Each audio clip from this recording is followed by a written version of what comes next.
Hello, everyone, and welcome to another episode of Channel 781 News Debrief. Thank you, Jamie, and the rest of the team for facilitating the last debrief while I was away. Um, so, this episode, we're going to be talking about an update on the MBTA Communities Act. We're going to be inviting Councilor Colleen Bradley MacArthur on to talk about a couple things, most notably her Internet Bulletin of Truth resolution. Maybe we'll talk a little about Pride. We have a ZBA application that we want to talk about, as well as an update on print media in the city and a couple of events as well. Joining us today is Jamie Kirkellis. Hi, everyone. And Tom Benavides. Hello, everyone. And Tom, we're actually going to start with you. Tom has been our MBTA Communities Act correspondent during this whole debacle, which has already been going on for years, which is weird to think about. And so we haven't been talking about it as much, but I feel like we're at a point where there's enough updates where we could be chatting about it. So we're going to hand it over to Tom, who will let us know what's going on with the MTA Communities Act. All right, thank you very much. So, just to recap what the MBTA Communities Act is, the MBTA Communities Act is a statewide law that requires all suburbs with a commuter rail station or close to commuter rail station to upzone to make it so that way it is allowed for property owners to develop multifamily housing on their property for at least a small portion of the city. And in Waltham's, the state specifically gave us the requirements where we have to legalize enough multifamily housing to theoretically allow for a maximum of 3,982 multifamily housing units by right, which is to say that in the area that Waltham rezones, if those property owners were to hypothetically just like pave everything over and then build housing from scratch, that is at minimum how much housing would be capable of being built. That housing would have to have a density of at least 15 units per acre, which looks like a triple decker on a small lot. The zoning area for Waltham must be at least 50 acres in size. At least 50% of the newly zoned area must be within half a mile of commuter rail station. And this new zoning cannot discriminate against families with children. Waltham can't place like age restrictions on the zoning. And this is something that is handed down by the state. Specifically, the authority to enforce this law has been given to the Executive Office of Housing Livable Communities. So basically, they're the ones who gave these guidelines to Waltham saying this is how much we have to rezone. And they're the ones who are going to look at Waltham zoning at the end of the year and say, hey, does this comply or does this not? And if we don't comply, that means we lose out on a lot of state funding, both for infrastructure improvements and also for the Waltham Housing Authority. So the big news is that on May 20th, the law department in Waltham presented to the Ordinance and Rules Committee and City Council a proposal to comply with the MBTA Communities Act. And what this proposal looks like is that they want to rezone the office parks. You can see the parcels are highlighted in red, but they want to rezone the office parks near the Brandeis Roberts Station to the east of South Street, and they also want to rezone the apartments to the east of South Street near to Brandeis Roberts. So this is Charlesgate, this is office parks. So that's part of where they want to rezone. And then they also want to rezone the far east of Waltham along Waverly Oaks Road, where like Mighty Squirrel is, that office park area.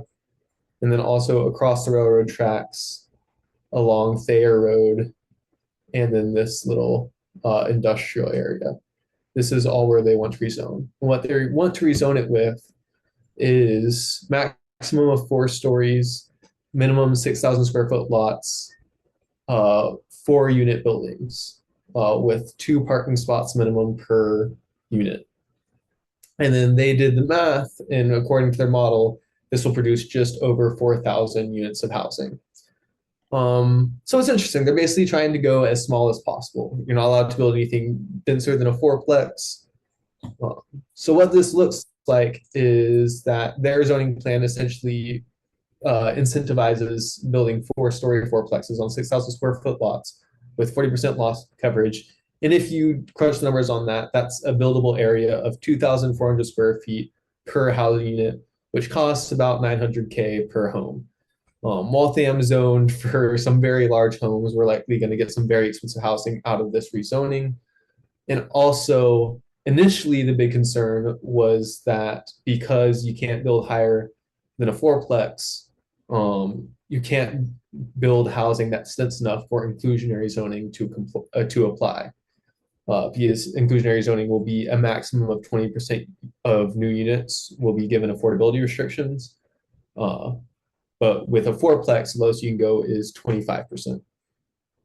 So the way the law department addressed this actually was that they actually the next ordinance and rules, which was 3 days ago from filming this, so June 3rd. On June 3rd, the law department came back. They came up with official draft language for the zoning ordinance overlay to enact this zoning. And they also added, on top of all the earlier restrictions, that this housing can be built on larger lots so long as the individual fourplexes are more than 50 feet away from each other, which ends up actually being less dense than if you split the lots. But it does have it to where if someone wanted to build a ton of fourplexes on a large lot instead of splitting the lot, then inclusionary zoning would apply because it's all one development. But the big problem with all of this, though, is that if you look at the unit capacity that the Waltham Law Department provided, you'll recall that it's all fourplexes. You'd think the unit capacity would be a multiple of 4, but the unit capacity that their model calculated was not units of 4. So this is the first red flag that, oh, okay, the law department didn't do their math exactly correctly. So I'm curious what the exact unit capacity is. How much housing did the Waltham Law Department actually zone for? And luckily, it's pretty straightforward math. You take the size of the land, you calculate how much of it is developable, and then you divide it by 6,000 square feet, and then multiply it by 43,560 square feet per acre to get the number of lots that can be built on any specific parcel. And then multiply by 4 for the fourplexes to get the unit capacity on each parcel. And the interesting thing you'll learn when you do that math is that actually Waltham Law Department created their zoning model wrong. This zoning plan that they came up with will not produce a unit capacity of just over 4,000 units. You'll actually develop unit capacity closer to around 2,500 units, which is far below the 3,982 units that the state has mandated Waltham zone for. So what this means is that Waltham has started this process where they are going to hold a public hearing and vote on this zoning proposal. But then 3 months later, whenever the state provides their feedback to Waltham on whether this plan is compliant or not, the city government is going to learn that their plan is not compliant, and we're going to have to start from scratch. And I'll remind you that Waltham has a deadline of December 31st this year. So we spend 3 months waiting for the state to provide feedback, and then suddenly Waltham's once again starting from square one on crunch time to comply with this act. So the fact that the law department has gotten this wrong is very concerning, because that basically means Waltham is that much closer to being in violation of state law. So not only are we missing out on all of this desperately needed housing, which the law department made really big and expensive for no reason, we're also going to be losing out on a lot of state funding, both for infrastructure improvements and for the housing authority come January 1st, 2025. Most likely. Once again, it's not impossible for Waltham to come into compliance, but it's going to require a lot more work than what they've done so far. But yeah, they zoned for 2,500 units when they need to zone for almost 4,000. And the math is fairly straightforward. But yeah, that's the big news with the MBTA Communities Act. Waltham came up with an overlay proposal. They're going to be voting on it this Monday, and if they vote in favor of it, then they'll be scheduling a public hearing. And then once the public hearing happens, the city will then vote on whether to adopt the zoning ordinance or not. So yeah, things are moving forward, but very likely 3 months from now, the state will say, hey, you're not in compliance, and then we have to start from square one. And the reason I say 3 months from now is because the law department said they're going to go through something called a pre-adoption review, in which the state will look at Waltham zoning before the deadline and give them feedback on whether or not that zoning is good or not. And the state will get that feedback to Waltham within 90 days of when Waltham asks for that feedback, which should be in the near future. I think it looked a little too good to be true, given the amount of units that they were supposedly fitting within that space. The interesting thing to me is just that they kept the parking requirements the same as they've been.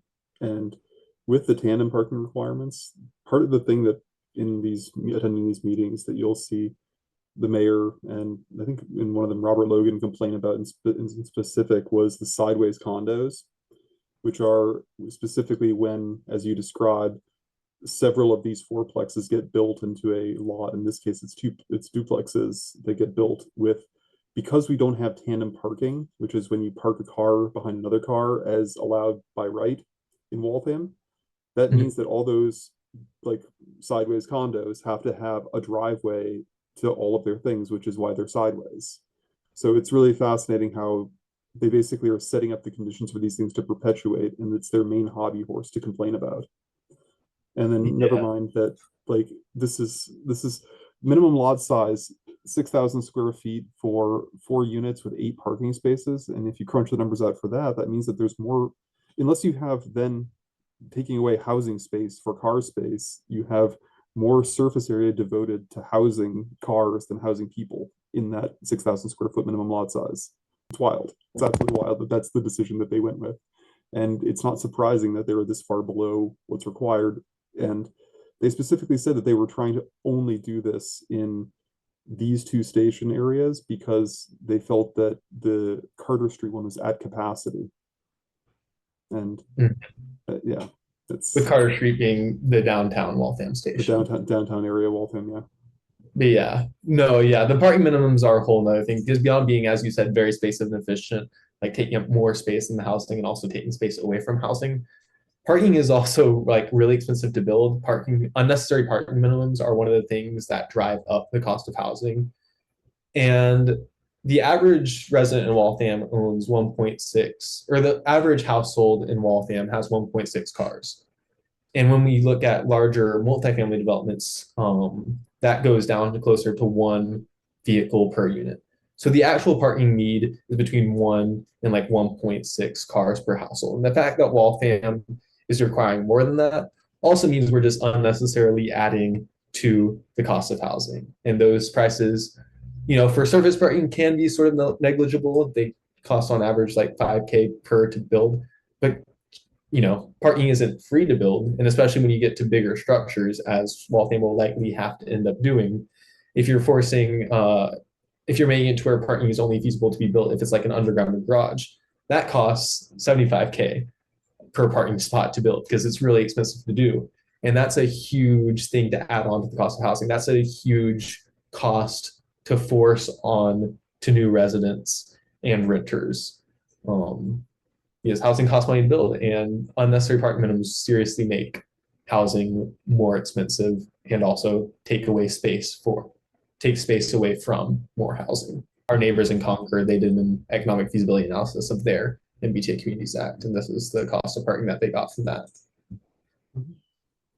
And one of the other things related to the same thing with these parking requirements and like the no tandem parking thing is that the alternative to having those sideways condos is if they've got a lot that's wide enough, they're going to have 2 curb cuts for these units just so that the cars can pull directly into them, which is just making the sidewalks and streets less usable.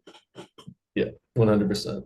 But yeah, that's the big update on the MBTA Communities Act. At the next City Council meeting on June 10th, City Council will be voting to move this compliance plan forward, which will mean the city clerk will schedule a public input hearing for this MBTA Communities Act rezoning plan, in which case, like in a few weeks, around like the end of June, most likely, there will be a public hearing on this plan. So stay tuned for that.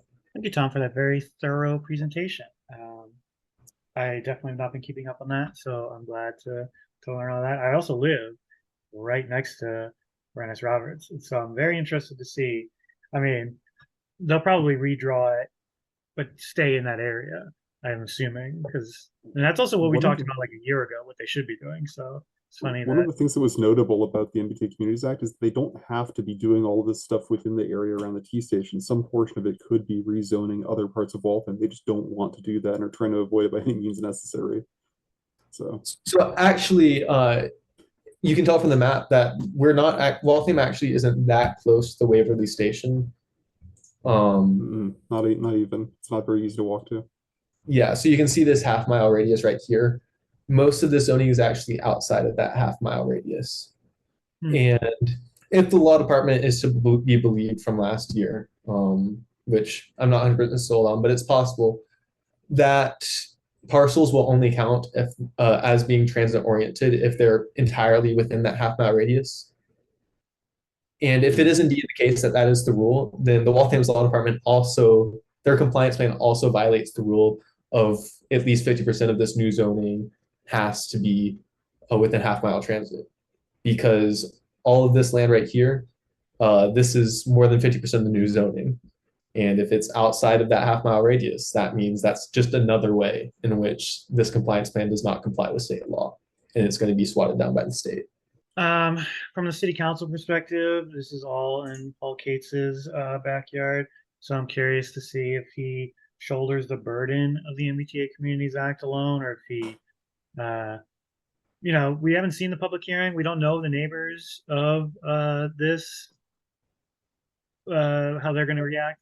And so I'll be very curious to see, even if we are out of compliance, if this plan does not work, it sounds like the public hearing is going to go ahead anyway. So I might have two public hearings to talk about the MBTA Communities Act. Yeah, and also if city council votes on it, I mean, it still becomes law. Like we'll still have that new zoning. It just won't bring us into compliance. So, yeah. And they're going to act very shocked and surprised that when they find out that it isn't, and they have to do it all over again. So thank you, Tom, for that. So now we're going to invite onto the show City Councilor Colleen Bradley MacArthur, friend of the show. We've had her on several times. And so welcome, Colleen. Thank you. Can you hear me okay? Absolutely. All right, super. So thank you, Colleen, for coming on, for wanting to chat and update us on things going on at the City Council. We wanted to bring you on specifically to talk about your internet resolution. If you could just give us a brief rundown of what that resolution does, and then I'm gonna, I guess, ask you a couple questions to give a little background as well. Sure. So the idea behind this actually came from the League of Women Voters and some other constituents. And the League of Women Voters wrote a letter to all the city councilors, essentially asking them to make the city website really the default for posting all of our, as we're required, public meeting notices. So right now, the default is the bulletin board out in front of City Hall. And if you have been by there, we had a photo sent to us, a couple of us last year, with the pages so curled down from the heat on this bulletin board that you couldn't even read the notices. And, to the credit of the city clerk's office, they added a couple more push pins, but really we're in 2024. Some of these cities and towns have been using their city's website since, the early 2000s. And it's really a way to have things be equitable in terms of access to information, because I'd have to look back at the exact language, but I think I did add something. And I know when I spoke on it, I added some language about, we have a wonderful library. So if there are folks without internet access or folks without computers, there's plenty of opportunity to go on to the city website at the library.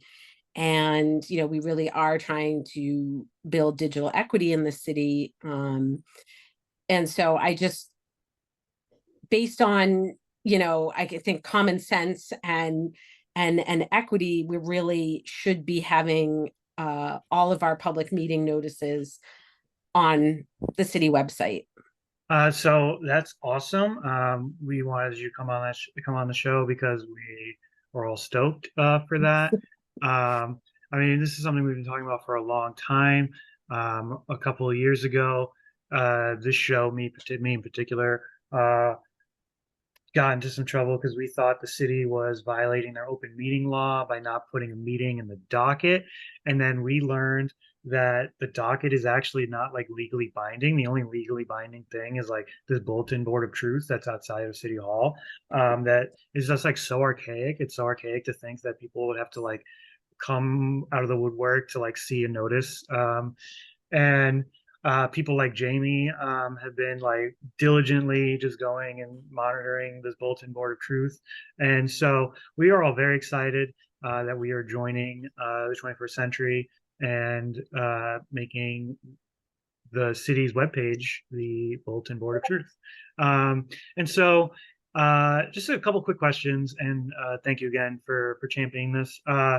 Is the bulletin board still going to have copies of everything, or is it just the homepage now going to be the place to find these things? So I would imagine, there isn't a restriction in terms of the number of places that you can post these things. The idea behind this resolution, and sort of according to the Attorney General's office, is you need to file your default location, your main location, with the AG's office. So there was a spreadsheet that the League of Women Voters sent out. I think it's on the AG's website under, information about open meeting laws. And it will tell you every city and town and where their sort of default registered place is to post public meeting notices. And, you just look through it and you see every city and town says city website. And then something that I noticed, and I think this was right before I presented it to put in the request to have the mayor. So it's through the mayor. The mayor has to send a message to the AG's office so that you can get on the spreadsheet and have it registered that the website is the default. I mentioned that it also states in the laws, in terms of the public meeting notice on the website, the meeting notices on the website, it has to be very clear where that is on the website. And I think that's something that we also struggle with in our city at times, to have a website where you can find what you need to find. And so I was encouraged by that wording as well, because it puts the onus on the city to not only make it clear the public meeting notices are on our website now as the default, and it's clear where those meeting notices are posted on the city website.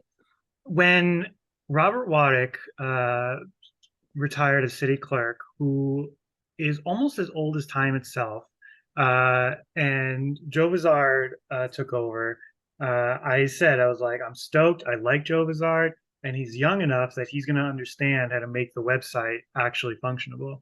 And it's been like, what is it, 3 years, 2 years? And the website is almost no better. It's like a little better. It's like almost no better. And so, as much as I like Joe Vizard, I will say I appreciate the e-dockets. They are better. Are they more clickable? That they've been more usable. So all that to say is I really hope Joe Vizard makes our website better. And Colleen, when can we expect this to happen? Is it already happening? Is the website already that? Because it's voted on, but I don't know exactly when that is.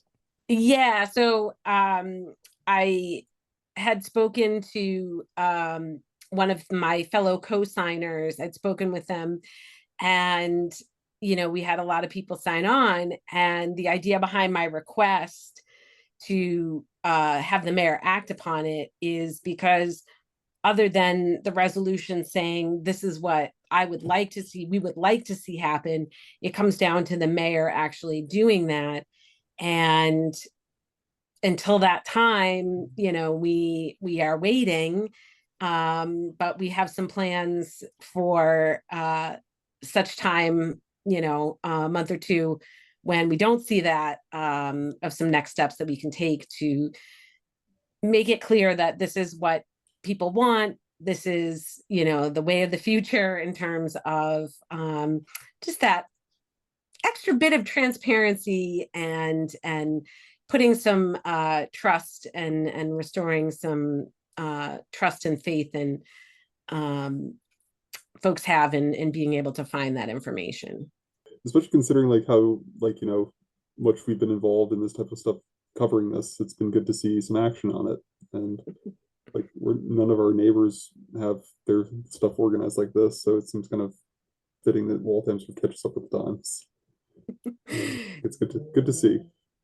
Well, and thank you to you and all of the faithful devotees to the Bulletin Board of Truth, which I did call it that when I first presented it. And I didn't even laugh because I was like, I can't. It's like now when I tell the story, like it's not funny, right? But it is.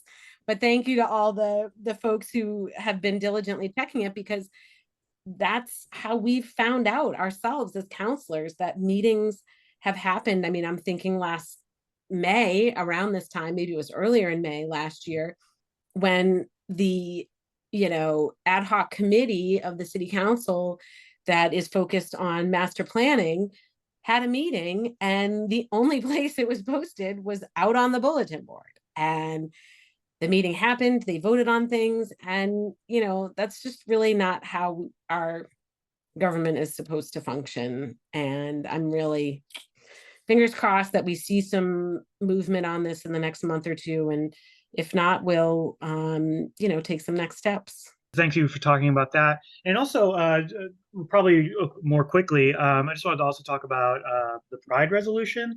And as a, I guess, quick background, the Waltham City Council, the city as a whole, has been celebrating Pride Month with a resolution since 2018, I want to say, by a friend of the show, Christine Mackin. So that was really the only first time in the city's history we've been acknowledging Pride, and then shortly after a public Pride as well. So every year we've been passing this resolution, and every year it's been going pretty smoothly. I can think of a couple things, but for the most part, pretty smoothly. So this year was no different, except that there were 2 Pride resolutions on the city docket, and people were confused about that. And ended up we just passed the thing. But I'm curious if you could give some background over like what happened there and how you're feeling about it as a whole, and then we'll talk about the actual event itself after.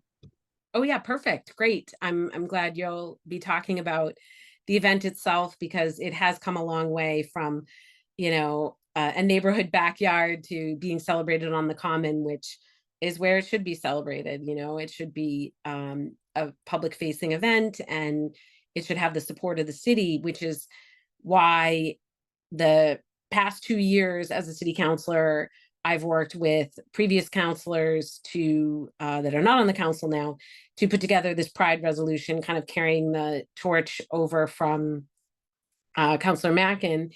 And, the idea to not only recognize Pride, but to have a flag. When I first came in onto the city council, we didn't have a flag. The city didn't have a Pride flag. And so a resident actually took it upon themselves to purchase the flag and bring it to City Hall. And when I spoke with the mayor after the resolution had been submitted, she said, just bring us a flag, we'll put it up. So that's sort of what happened the first year.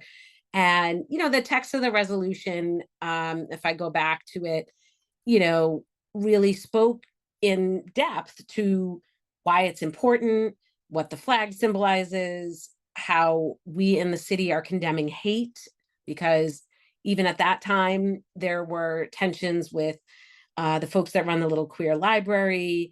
The book banning was sort of simmering in the underground. And then it really came to a head last year when I put this resolution in again for a second year in a row.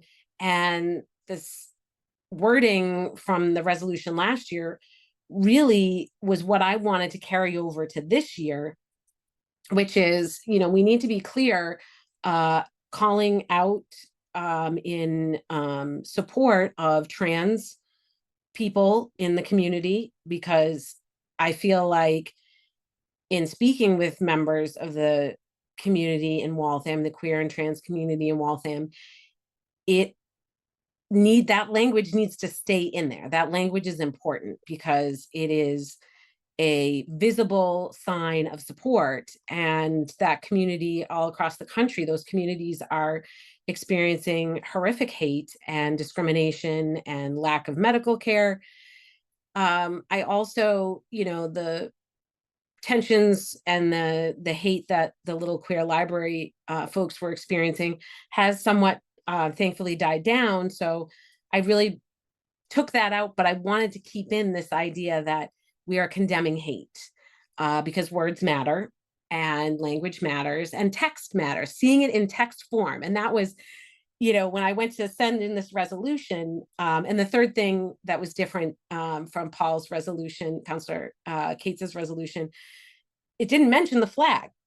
And so when I went to put this resolution in and submit it, in my inbox was a request to sign on to a resolution that Councillor Cates had done previously. And I hadn't seen any of that in my inbox until that Thursday. So I put in my resolution, my version, and I called him and I said, these are the three things that are really important to me in my resolution. And, he acknowledged that he would speak about those things, but that his version was so that more people would sign on, and simplified and concise, and some other words that he's a fellow marketer. So I understand that, but you can't water something like this down, especially because the first year I brought this in with regards to the flag, there was wording in there that said the flag should be displayed all throughout the city. And I don't know if anybody remembers this, but as we were going to file it, the mayor was there in the chamber, and Councillor Fossey pushed back and said, I don't think we executed the spirit of this resolution. And the day had come and gone. The flag was up for Pride. The mayor had spoken at that particular Pride event, and she stepped forward and actually vouched for, hey, the flag went up. It was successful. It was a successful event. And there was almost this moment where it was like, wait, is he saying we didn't do enough and that we should do more and keep this resolution open? But that's not really what he was saying. He was, at least my interpretation is that he was, trying to cast some kind of aspersions or cast some kind of negativity towards this resolution. And so we passed it, we filed it, that was done. But I said to Councillor Cates, I said, the flag language needs to stay in there. It's very important. So fast forward to Monday night, and there's a rule that you cannot bring in two resolutions on the same topic. And, Paul and I talked Monday to just try to see if we could make something, a sort of blended version, but that didn't happen. And we went with, everybody went with Paul's. And I just felt good that I was able to speak about why, the words and things that I thought were missing from his symbolic resolution. He tried to say it wasn't symbolic, but it was symbolic. It was not as comprehensive as it could have been. Thank you for that history, and I didn't know some of that as well. I thought it was definitely watered down. I'm not going to pull up both of them. If you're interested, you can find them. You can watch the video of the most recent city council where it talks about it. But I'm just, am I happy that the city's doing anything? Sure. Do I think it's necessary for the city to do anything for the queer community organized? No. I think there's a rich history of Waltham queer organizing in the 80s and 90s without the city acknowledging it and there's a lot of pros and cons to, the city trying to co-opt this kind of thing. And so I just find this kind of stuff interesting. And so I like talking about it. So thank you, Colleen, for continuing the tradition of doing this. Sad to see a watered down version come to fruition, but it is what it is, I guess, at this point. I will say one thing, that the number of people that did sign on to the symbolic resolution, I'll call that a win, right? I'll call that progress. It may be this like incremental inch forward for the community as a whole, so I'll take it. Yeah, and not to throw any cold water at it, it definitely was like a sanitized one that removes anything that would be, controversial or political about it. But I think what's fascinating to me is that like you can't even get the pride flag up for more than a day on Waltham Common, and yet you have the Space Force flag up year round. So just when it comes to like where people's motivations and priorities are, that's kind of where we're at. And it's much easier to sign on to something that doesn't really mean or accomplish anything than to. And I mean, not to say that putting a flag up all year round is really accomplishing anything either, but it's more than they're even willing to commit to here, which is kind of fascinating. Yeah, and I think we will see the rules changing on that flag flying. So there was a Mass Municipal Association webinar a few months ago because of the Supreme Court case that actually involved a religious organization in Boston flying a flag at City Hall. So we may see some changes to that. And I think it's important, no matter sort of what happens with Pride, is that we keep educating people, right? Like, why is the flag an important symbol? Why is it important that it's up for the whole month? Things like that. So I feel hopeful that we'll get there. It's just maybe not fast enough for me and for a lot of others. So thank you again for your continued work. Before you go, is there anything going on in the city council that we should be keeping an eye on for people to be aware of? Anything that you want to chat about to our viewers? Yeah, so Fernald has been on my mind, and I don't want people to think that it's forgotten. It's certainly not forgotten. There are actually 2 items that are tabled that we, as not only counselors but the public, can have some influence on. So the 2 items, they're tabled. One relates to an MWRA project proposed for a portion of the Fernald site, and the other talks about building and land usage. I think it's 4 parcels altogether. Some are CPA funded purchases of land, and some are not. The CPA purchases, that's your tax dollars, that's your, something that you should have a say in. So I think keeping an eye on that. We also, on Monday, I was going to bring them with me, but it just feels, I think I'm going to try to take some pictures and post them on my social media. The maps for the new proposed police station were presented to us. And what I thought was so interesting about that is it was very similar to the Waltham Fields Community Farms presentation, where it was like several maps, paper maps, where are they electronically? They're not projected overhead. And a lot of these discussions are, people pointing to sections on the map, but the viewers at home can't see that. And The I don't know viewers if there that's can't see intentional. that. And by the way, Right. if you could get me those, I'll include them in here. Yes, I will take some photos of them. Sorry, I made a lot of notes on them, but it's a little bit, it's just not a way to be clear about things. This is an important project from the health and safety of the folks that are working in those buildings. We can debate what their roles are in the community another time. The reality is right now they're working in buildings that are super unhealthy buildings. They're not equitable for the women that are working in that building. And we need to make some changes. So more to come on that. So thank you for that, Colleen. Thank you for coming on the show. Thanks for all the updates, and good luck with everything. Thank you. You're welcome. Thank you for all you folks do too. Have a good night. Thank you, Colleen. Have a good night. So probably quicker. We'll see if that's true. For this as well. We're gonna do three more things. I'll talk, I guess, a little bit because we've been talking about parking a lot. And this story has been forwarded to us from a couple of people to talk about, and I haven't really seen a lot on the internet, except I was vaguely aware of the story, but I'm going to be referencing a Reddit post on our Waltham. So thank you to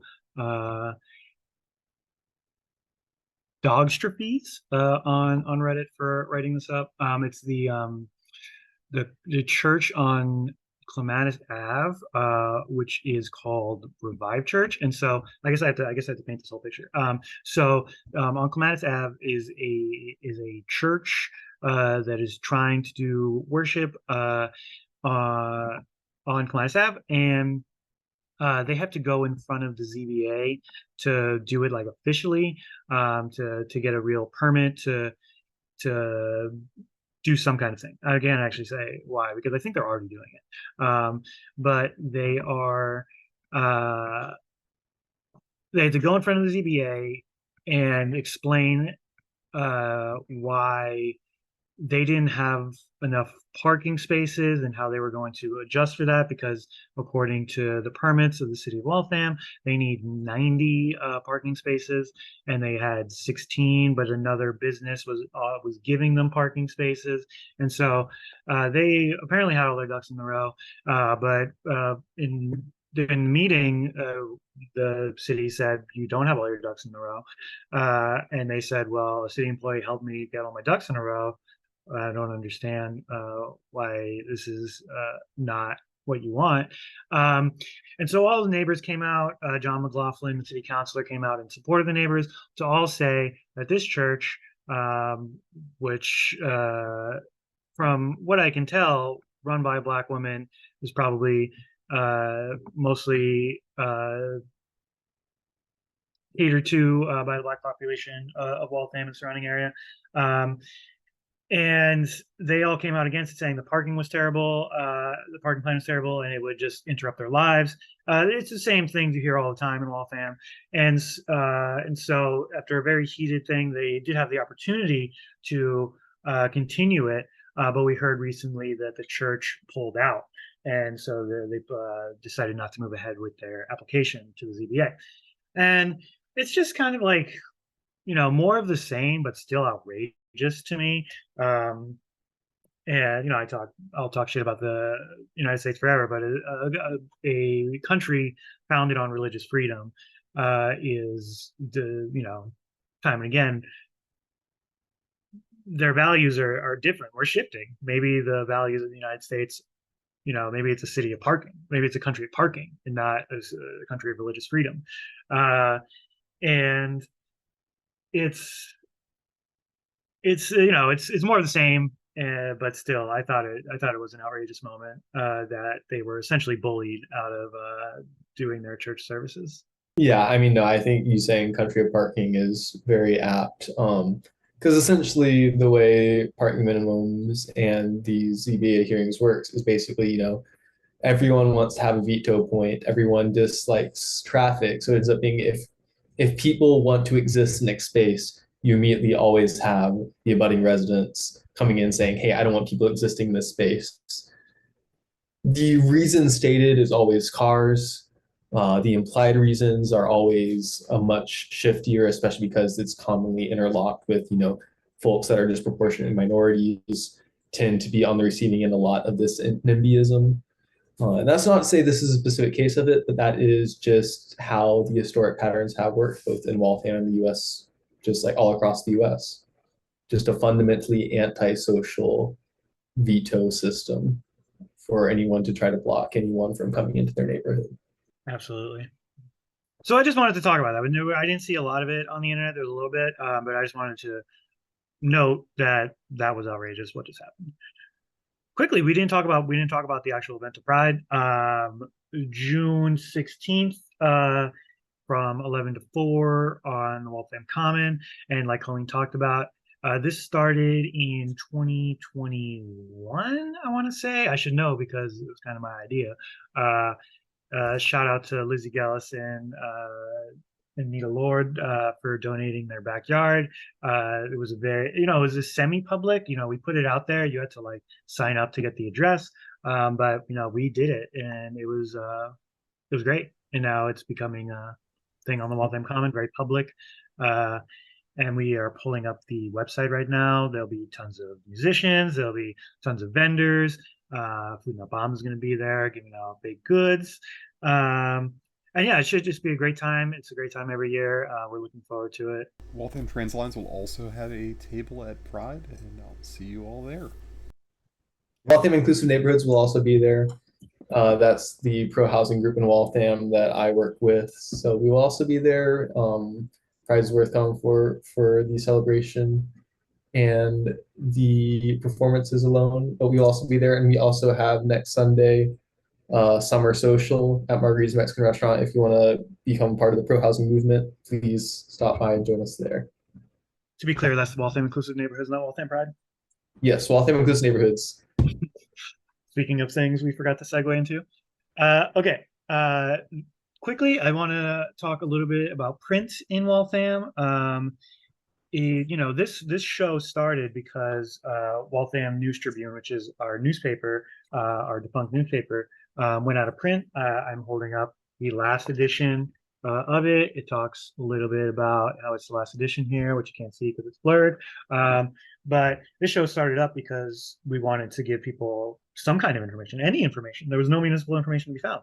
And so I was very excited to do this. But what I found is that, people that read newspapers aren't just going to shift to finding their news on the internet. It's like people acquire information. They like, their brain likes a certain kind of information.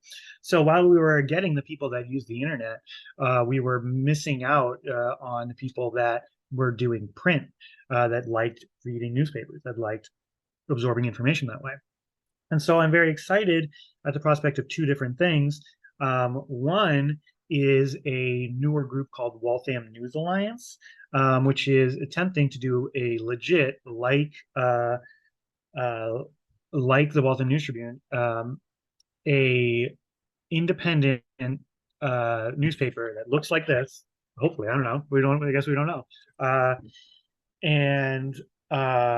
So they're attempting to do that, and it's picking up steam. It's been going on for a while, the planning portion, but it has really picked up steam, and they're doing public meetings now. I would name one because it's already on the internet, but by the time this comes up, it'll pass probably. But they are putting together a independent newspaper, and so I'm stoked for that. I'm actually not involved at all, but whatever comes up is going to be great because it'll be more information than what is before, which is nothing. Even with this show, the people that read newspapers that don't use the internet often, there's nothing.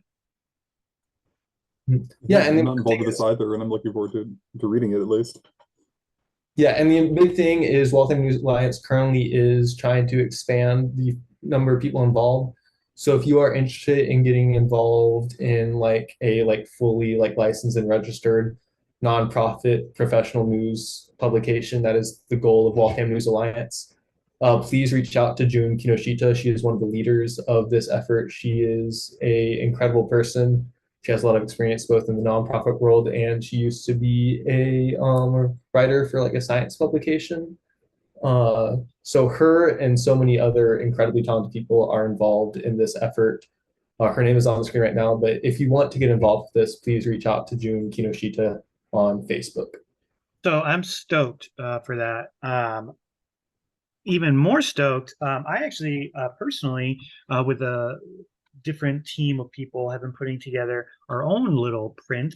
So I am showing a copy of Waltham Vanguard, which is basically a much smaller, more DIY version of a newspaper. I can print this at the library. I can print this anywhere I want.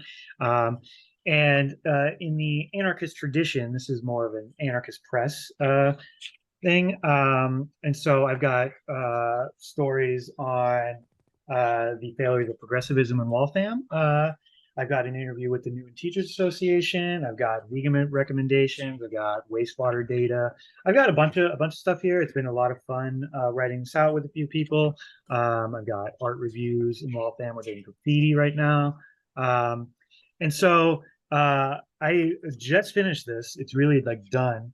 And I'm going to be distributing it to everywhere people congregate. I've got stickers for the Common Good edition. I've got the library edition. I've got the Cafe on Common edition. If they keep them and if people don't take them, you can find them there. I'll be giving these out at events. Really, I'm hoping to make this much more of a bigger thing. Hoping to do many editions and distribute them and pay people to do it as well. I'm stoked for that. And I'm just really excited about it. It's a project that I've been working on for a while, and it's finally come to fruition. Funny at the same time as this other thing. It's kind of funny that, you know, there was this vacuum of no print, and now there seems to be people realizing that, you know, the city needs print. It's a return to tradition. And people realizing that maybe the internet is not the best place for people to absorb knowledge with the algorithm and the just terrible, terrible things that the internet does to people's brains. So find Waltham Vanguard wherever you find people congregating. And